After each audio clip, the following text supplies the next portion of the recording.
guys, here working with Beau again. Today we are just working for a little proofing.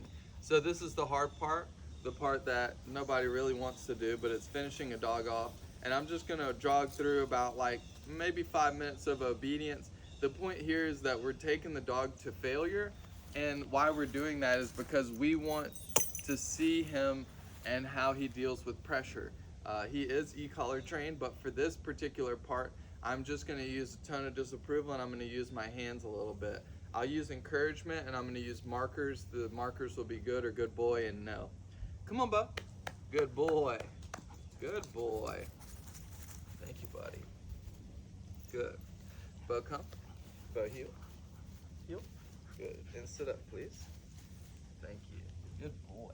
Stay. No. Sit. Good. Stay. Stay. Okay, come. Good. There he is. Good. Come. Good. Come. Good. Beau, sit. Good.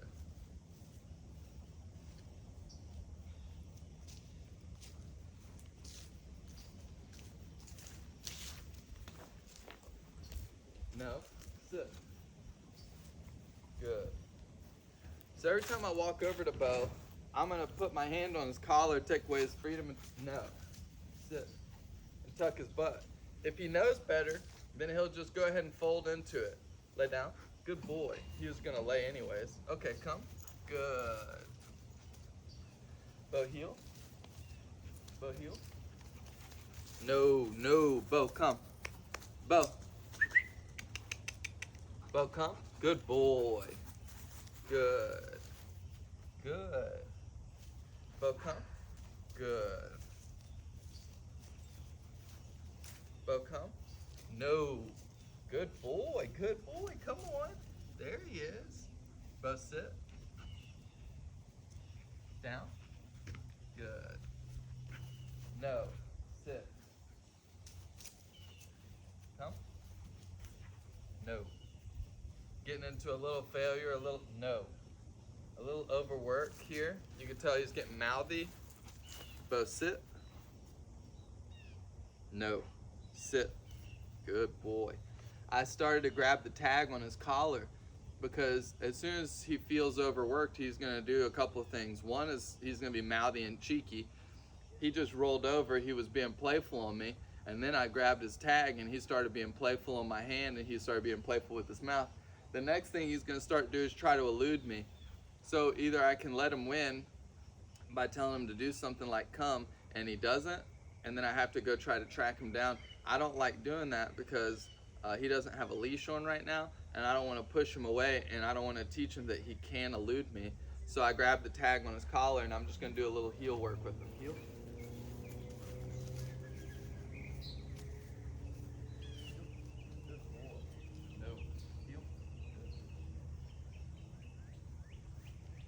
Heel. I can tell the tension in his collar. I can tell if he's pulling on me. If he is, I say no, and I'll bring him back in. Just a little bit. Sit. Good boy. A little praise here, little love on the chest. You see he's not licking me in the face. That means he's kind of neutral right now. He has to work. He doesn't really want to. I'm giving him praise, but it doesn't mean all that much because I don't have any motivation for him besides affection. Heel. Good boy. Good boy. Good. Heel. Good. And sit. Stay. Beau, stay. So when I start proofing a dog, I'm just stretching their bandwidth and patience. All right. So a lot of sits, a lot of lay downs, a lot of stays. I will do heel work. No, sit. Good. Take him right back to where he should have been. That was a cheat move. I'll take him out of the sun, but it's pretty close to where he was. Sit. Stay. Good. Good, stay. I can talk him up while he's away from me. Good. But I'm looking for the point in which I need to tell him that he is incorrect, and then I'll follow through. he tracked to my right, so instead of trying to walk into him, I walked in front of him to try to make sure that he knew I was going to intercept him. No, sit, good boy. No, sit, good, stay, stay. I can tell him good. Good is not a release, okay? His name and another cue or another behavior is a release, and then okay is his release. Stay. Good boy. Sit. Good boy. I can tell him he's doing good, but if I hype him up too much, he takes it as a release. But it's okay because in the proofing process, he's got to know that good is not a release. Good boy. Good boy.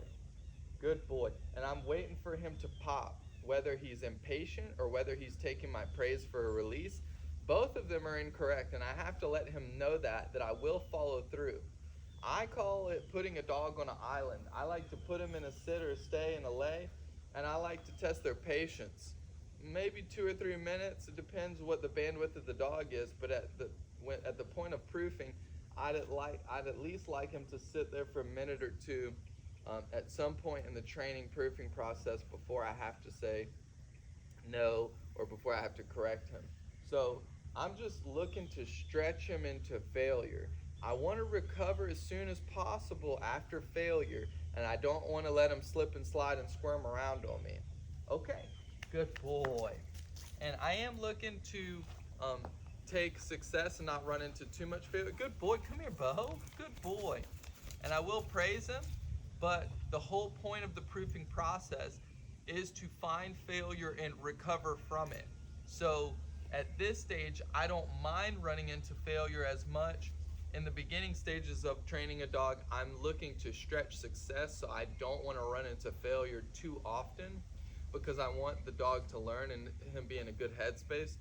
But at the proofing stage, we have to find failure and we have to recover from it because the dog needs to know we will follow through, and he's not going to get to be cheeky and get away and slip. No, sit. Good. Stay. Now, I don't necessarily want to put him in the dumps. I don't necessarily want him to hate me for it. I do want him to go ahead and relax. And if I see that in a dog, then that's great. Once we have that, we can start to stay. We can start to ramp up the distraction. Simple things I'll do, I could toss a ball. There's a little ball off screen. At first, I'm going to toss it behind me. Sit, stay. Just a little motion behind me. I do it behind me so that I can capture him if he tries to get up. Stay.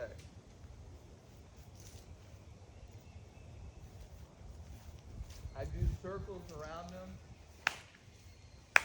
Sit. No, sit. You see, he always wants to be facing me. I don't want him to get up. And then I'll try other words. Bingo. Yahtzee. Okay. Oh, good boy. Good. So I'm looking to push him just a little bit past comfortable. I'm looking for him to fail, and I'm looking for him to act like he's being super playful to get out of work.